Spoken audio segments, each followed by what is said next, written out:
mga igsoon ko diha ni Kristo, mga debotos ni Senyor Santo Niño.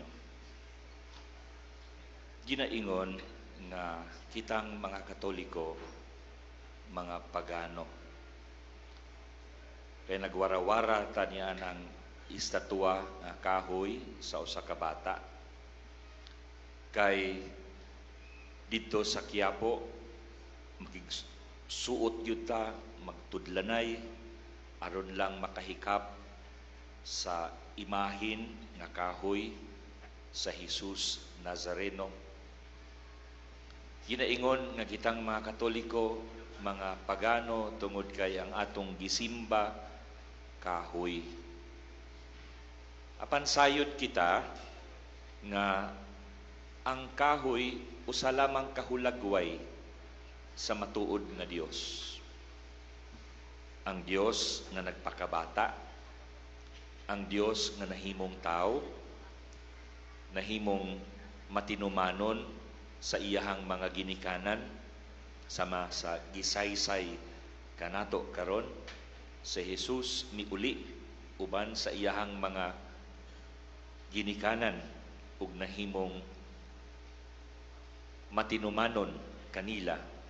Siya midako ug mitubo sa kaalam ug sa lawas, ug sa iyahang pagkahamtong siya nagpasan sa krus, naghalad sa iyang kaugalingon, nagpakasakit, ug mao nang atong gihulagway sa estatwa nga gitawag nato Senyor Jesus Nazareno. Si Jesus di ay ang atong Dios. Kay siya mao ang pinadala sa Amahan, nahimong tao aron kita luwason pinaagi sa iyahang pagpakasakit sa krus, sa iyahang kamatayon ug sa iyahang pagkabanhaw. Ang Senyor Santo Niño, ang batang Jesus, dili iglain kang Senyor Jesus Nazareno. Usara sila. Siya ang bata na himong hamtong ug nagpadayag kanato sa gugma sa Dios Amahan. Apan kaybaw mo muuyon baya ko? Muuyon ko nga adunay mga Katoliko nga pagano. Dili ilang Katoliko, uban sad mga tinuuhan nga bisan og sila nagpadayag sa ilang pagtuo kang Kristo isip Dios, posible baya pod nga sila usab nagsimba sa mga idolo. Kita sad karon dinhi naanyo diha karon, posible nga nagsimba sad sa mga idolo. Ngano man, unsa mo kuy pasabot nga ato anang pagsimba? Ang pagsimba di lang mo atenta og misa, although kabahin na og kinauyukan sa pagsimba. Ang pagsimba sa Dios dili lang nga kita dunay kahadlok sa Dios o gihigugma nato ang Dios, o nga ang Dios mo'y atong gilauman ug atong gisaligan. Kanang tanan sakto na siya kabahin sa pagsimba. Apan kung ang Dios mo'y atong gikahadlukan, atong gimahal sa tibuok natong kasing-kasing, mo'y atong gilauman ug mo'y atong gituuhan, siya sad unta maoy nahimong giya sa atong pagpakabuhi. Kay siya man ang atong gilauman, siya man ang atong gituuhan, ang ato sad nga kinabuhi nagatuman sa iyahang kabubuton, because that is the worship in spirit and in truth. Matud pa sa atong Ginoo sa Ebanghelyo ni San Juan, there will come a time when we shall worship God in spirit and in truth. And what does it mean to worship God in spirit and in truth? Nga nakabasi sa kamatuoran, iyahang kamatuoran, dili atoa. Nga kita mutuo sa kamatuoran nga iyang ipadayag. Worshiping Him in spirit means nga ang atong espiritu nagtamod sa iyang espiritu. Ang iyang kabubuton mao'y atong gitamod sa atong kaugalingong kabubuton. Kay mag-unsa man ang nisimba ta, pero misupak di ay taog sukwahi kita sa balaod sa Dios. Mo nang makaingon ko nga posible nga bisag Katoliko ta doon natay pagkapagano kay kitang mga Pilipino, o hindi lang ni siya Katoliko kundi kitang mga Pilipino dunay tendency nga dunay mga idolo, mga Diyos nga gisimba, di kahoy kundi tao. Kana bang atong paka-idolo nga kung nakahimo og sayop atong tabunan, atong ingnon nga dili oy di gyud na siya makahimog sayop kay sakto gyud na siya kanunay. Only God does not commit mistakes. And the attitude we should have in regard to people is a kind of skepticism nga tan-aw nato atong aninahon kung ang gibuhat ba sakto og haom sa gipanulti, ug ang gipanulti ba sakto og haom sa kamatuoran. Pan kung atong baliwalaon ang mga pruweba nga nagpakita nga dunay sayop nga gibuhat o dautan nga gibuhat, sa ato pa ato na lang gipakadiyos ng tawhana. Duna di ay tay laing mga Diyos.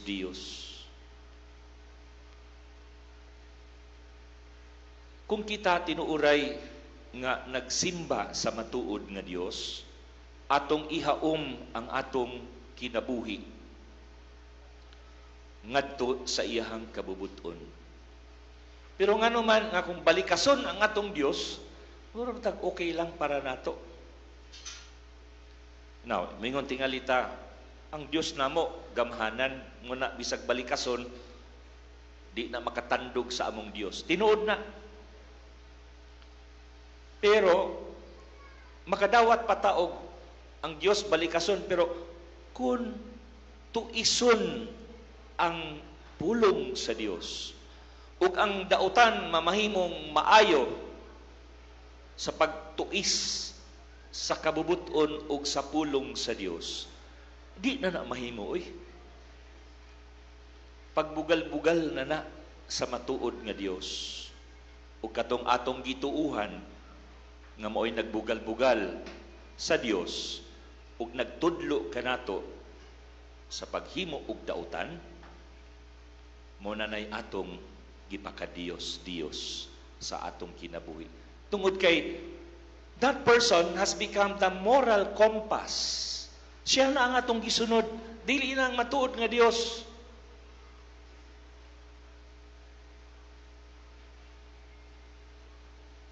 Ang atong Dios, ang atong Ginoong Hesukristo, dunay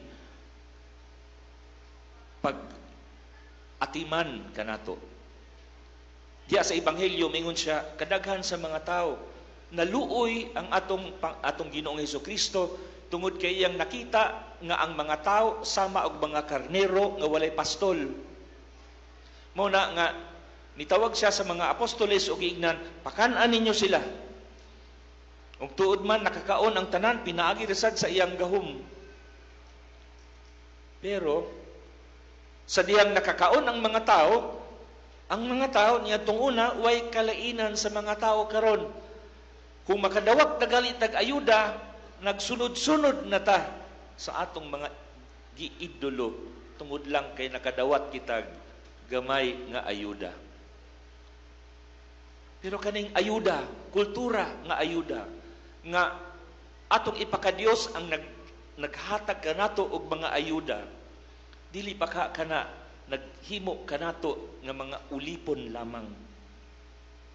Nga maanad kita nga bisag unsang buhaton anang tawhana basta lang makahatag natog ayuda, okay na na. Basta ako makadawat lang, okay na na.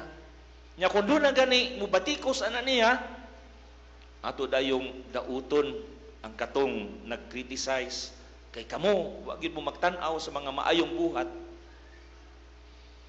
It is too much to give total integrity to a human being. We should have a critical mind regardless of who that person is. Nga ato gyud pangitaon ang unsay maayo.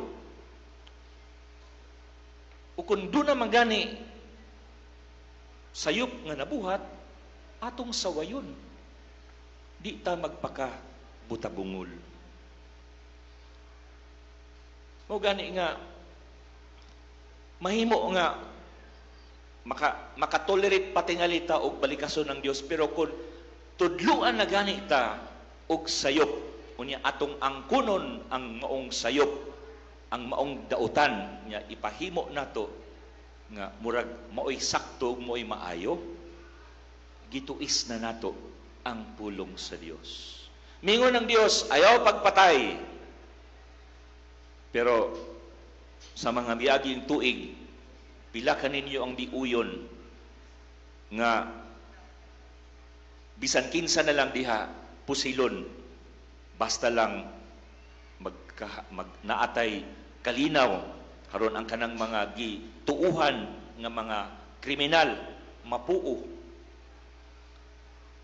Pero doon naman tatay proseso, doon naman tatay hustisya o katarungan. Pero atong ibaliwala tungod kay mituo ta nga kinahanglan mubuhat kitag dautan aron atong makabot ang maayo. Nagtudlo bagod ang atong matuod nga Dios kabahin sa pagbuhat og dautan aron atong makabot ang maayo. Romans chapter 3 verse 18, klaro tataw miingon si San Pablo nga dili mahimo nga muhimo kita og dautan aron lang makabot nato ang maayo. Kay kana nahimo kitang kaabid sa dautan. Nahimo kitang hinagiban sa dautan. Bisan pag ang atong tuyo maayo. Because the end does not justify the means. Mingon si Jesus, whosoever God has joined together, let no man put asunder. Ang gipaghiusa sa Dios, way tao nga makapabulag. Pero dunay nisulong sa balaodnon nga diborsyo. Wa lagi tay mura lang tagwala. Bisan og ang kaminyoon nga mooy sukdanan sa kalig-on sa katilingban, natuis ug nahugno, nahimong huyang tungod sa maong balaodnon. Ang atong Dios nag-atiman kanato.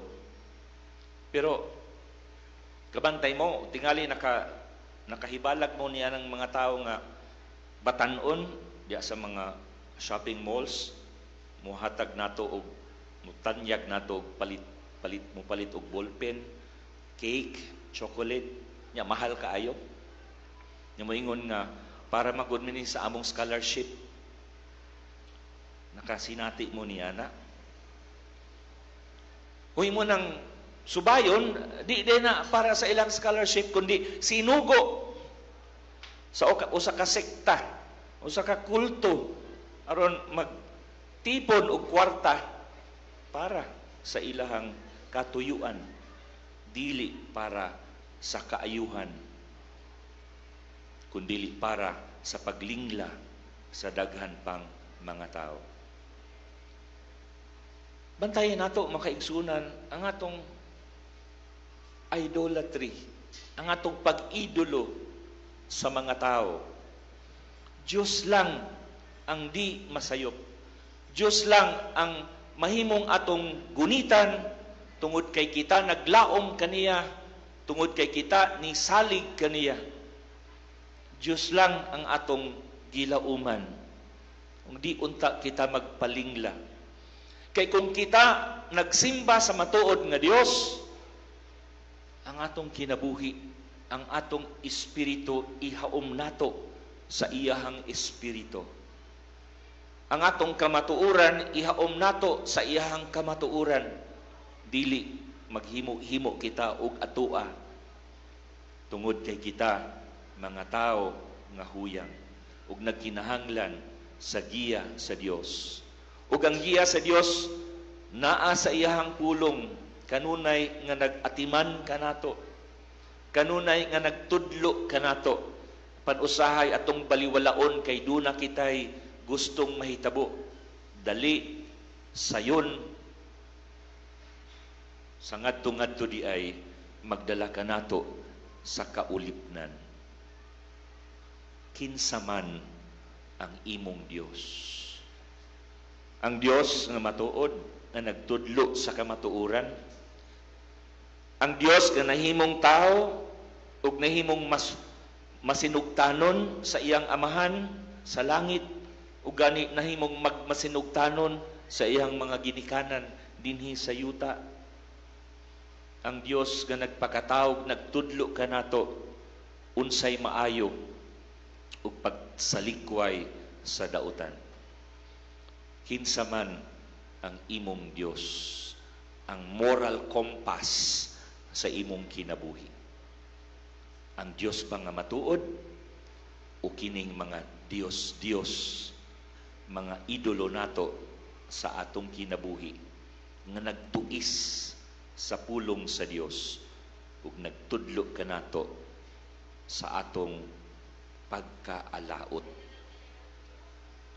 Hinaot paunta nga sa atong pagdebosyon kang Senyor Santo Niño, iwarawara nato ang kahoy, imahin niya, musayaw kita, musinggit kita, apan kana tungod kay ang atong espiritu nagtuman sa iyang kabubuton, nagpuyo sa iyang mga pulong.